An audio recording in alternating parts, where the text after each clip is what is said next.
Diddy really screwed up, and I'm not referring to his criminal trial, which has him sitting in prison right now, but it has to do with something that happened right before he got arrested. If you've seen the Netflix documentary about Diddy, Diddy The Reckoning, which 50 Cent produced, there's some footage there that had never been seen before. This is a photographer that Diddy hired to follow him around and document his life. That footage ended up going to 50 Cent and his production company, and it's kind of the centerpiece. Sold to them. Yes, was the centerpiece of the documentary. So watch this particular scene, because this is where a lot of people feel Diddy really screwed over someone that he should be very, very thankful for. I'm taking 8 nuclear bombs, you know what I'm saying, straight to the head. And I'm tired of going back and forth with y'all, with the lawyers. That's just not true. Okay, no. Let me tell you something. Let me say this. I'm not a referee. So I'm gonna get off the phone right now. Listen to me. I'm gonna get off the phone right now, and I am gonna let you professionals look at the situation and come back to me with a solution. No matter what nobody said. Let's just here and there, y'all are not working together the right way. We're losing.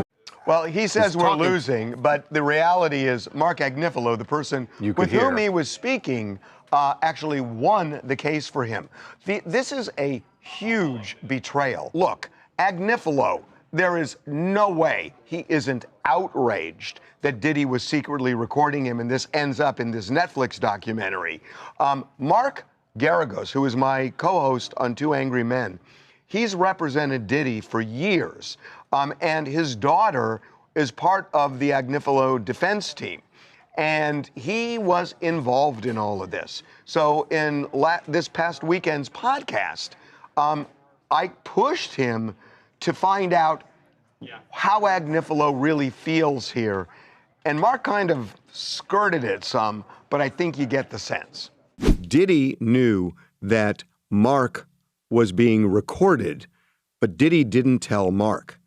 Does Mark feel betrayed by Diddy? I've not talked to Mark about it. What do you think? Would feel. What do you think? I will tell you, I'll just tell you, if it was me, I would be more than a little upset. I was more than a little upset when the client didn't know and I was being recorded. I mean, there was a while there where I was meeting clients under bridges, freeway bridges, because I was PTSD over it. So I think as a lawyer, it is one of the most inviolate oaths that you take to protect the client confidentiality and the client privilege. So I don't know. I haven't talked to Mark, but if I were Mark, I would be out of my head.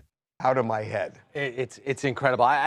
Diddy did 2 things here. Number one, he betrayed Mark Agnifilo, who, to your point, did so much for him. Obviously, without Mark Agnifilo, may very well be spending the rest of his life in prison. The second thing that he did is, by having a third party that's privy to the conversation, the videographer in this case standing there, there's no privilege, right? Diddy waived that entire privilege. Now, it didn't end up backfiring because it seems nobody knew about it until the end of trial, and what are you going to do at this point?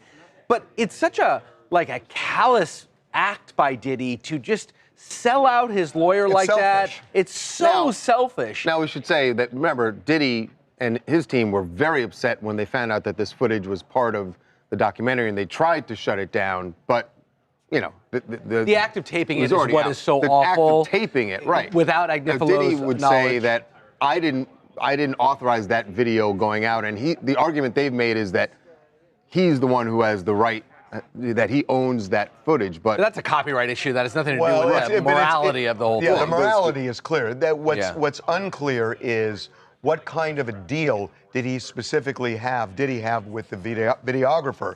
Because I'll tell you what the sense is that I have based on my conversations. I think it was a loosey-goosey thing. Yeah. And I don't even know they had a written agreement. And if they didn't have a written agreement, the videographer is the one who owns it. Copyrights cannot be transferred through an oral contract. Nobody, you have to put copyright transfers in writing or they don't count. And there you go. I think that happened here. Yep. Stephanie calling in from Brooklyn, New York. Diddy needs to take some accountability. He's more mad at the lawyer than his own actions. That fame all has gone to his head, and 50 did a great job on the documentary. It was a scary watch, sad, and if he did have anything to do with everything that they're saying he had stuff to do with, they need to keep him right where he is. Well, he's going to get out in a couple of years. Couple of years. He's going to get out. I mean, he won that case.